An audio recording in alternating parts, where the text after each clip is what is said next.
आइए आगे बढ़ते हैं इस बुक समरी के अगले अध्याय में, जिसका नाम है द प्रिंसिपल ऑफ फीलिंग। दोस्तों, ज़्यादातर लोग ज़िंदगी जीने के लिए अपनी फीलिंग्स पर भरोसा करते हैं। ये उनके लिए लाइफ के हर सिचुएशन में एक वार्निंग लाइट की तरह काम करता है। अच्छे और बुरे हालात आपकी फीलिंग्स को सिग्नल देते हैं और आपके माइंड को मेंटल एडजस्टमेंट के लिए कमांड देते हैं। अगर सामने मुश्किल हालात आए तो आपकी फीलिंग्स नेगेटिव में बदल जाती है। आपको गुस्सा आने लगता है, आप स्ट्रेस, अकेलापन, डिप्रेशन या एंजाइटी फील कर सकते हैं। ये फीलिंग्स आपके माइंड के करंट स्टेट को डिसाइड करती है। उस सिचुएशन को अपनी हकीकत मान लेना आपको पूरी तरह से प्रभावित करने लगती है, क्योंकि आप उस वक्त नेगेटिविटी से भरे होते हैं। अब यहाँ होता ये है कि आप अपनी अनस्टेबल फीलिंग को सच मान लेते हो।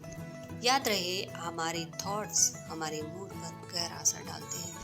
अगर आप नेगेटिव सोचेंगे तो फील भी वही करेंगे। ऐसे डिस्टर्ब माइंड के साथ अपने सवालों का जवाब ढूंढना आपके लिए मुश्किल होगा। हालांकि जब पॉजिटिव इमोशंस एक्सपीरियंस करते हैं, जैसे प्यार, ग्रेटिट्यूड और संतुष्टि, तो आपका माइंड क्लियर स्टेट में होता है। इस वक्त आपका माइंड हेल्दी है, क्योंकि आपको कोई चिंता या टेंशन नहीं है।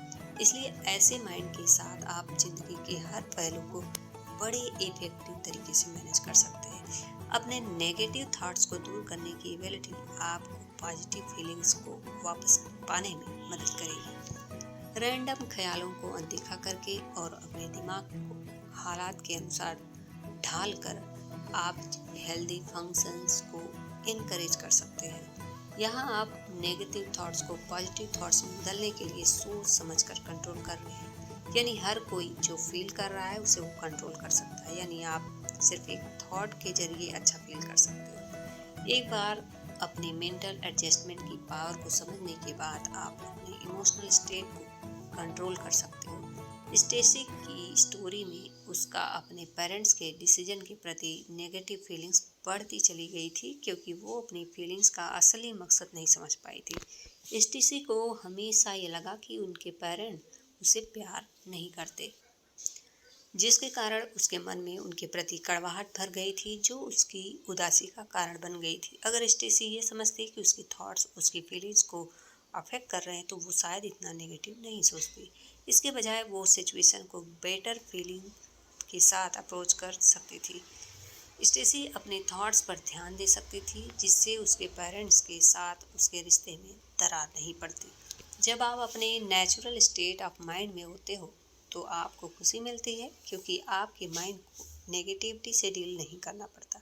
लेकिन जब किसी बुरी घटना से आपके सोचने का तरीका नेगेटिव हो जाता है तो आप बात अलग हो जाती है। फिर वही नेगेटिव थॉट पूरा दिन आपके दिमाग में घूमता रहता है। पहले मेंटल और इमोशनल हेल्थ के बीच कनेक्शन को पहचानना आपको हेल्दी तरीके से काम करने में हेल्प करेगा। हालांकि ये आपके सारे नेगेटिव इमोशंस तो दूर नहीं कर सकता, पर फिर भी आपका नज़रिया ज़रूर बदल सकता है। ये आपको ऐसा टूल होगा जो आपको अपने हर पॉजिटिव स्टेट में वापस लाने और खुश रहने में मदद करेगा। एक हेल्दी माइंड आपको प्रॉब्लम्स को सॉल्व करने और टेंशन फ्री रहने में मदद करेगा। इससे आप समझदारी और कॉमन सेंस से काम करने लगेंगे और उन चीज़ों के बारे में बार बार सोचने से भी बच जाएंगे जो आपको परेशान करती है, जिन पर आपको गुस्सा आता है।